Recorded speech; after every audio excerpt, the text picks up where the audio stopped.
Education is what remains after one has forgotten what one has learnt in school. By Albert Einstein. Hello, children. Let's continue with the supplementary that we left halfway last week. Let's give it a short brush up. Tom disliked going to school and thought of a plan to stay away. So he was trying to find some kind of a sickness as an excuse. He convinced Sid by his extraordinary acting skills and scared Sid that he was going to die soon. Panicked Sid ran down to inform Aunt Polly about Tom's condition.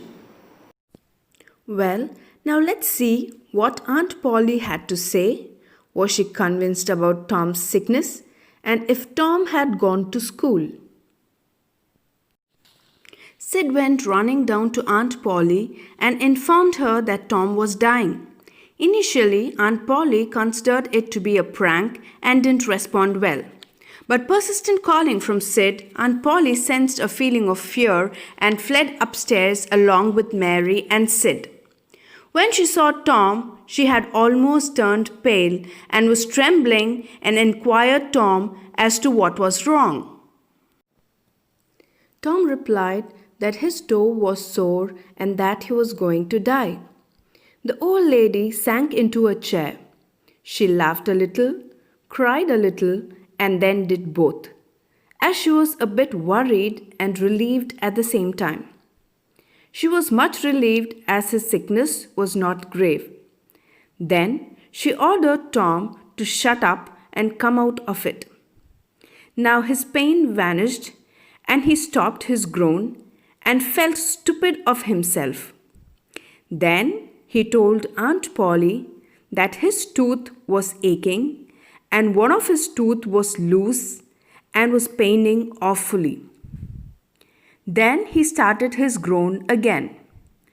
Aunt Polly inspected his tooth and found it loose. She then instructed Mary to bring a silk thread and a chunk of fire from the kitchen. Tom pleaded with Aunt Polly not to pull away his tooth, and he also said it wasn't painful now and he didn't want to stay away from school. So now Aunt Polly understood his drama and told him that he can very well go to school. She also said that she loved him so much, but his mischief always broke her heart. By the time of the conversation, all the dental tools were ready. Aunt Polly tied one end of the silk thread to Tom's tooth with a loop and tied the other to the bedpost. She then took a chunk of fire and suddenly pushed it near his face. Tom, scared, moved back with force and that pulled out his tooth and it was hanging by the bedpost. So now Tom had no other option but to get ready to go to school. Children, here is a mind map for your reference which tells the sequence of events in the lesson. Hope you all understood the story and it is clear to you. So with this we are completing the lesson. So see you in the next class. Bye.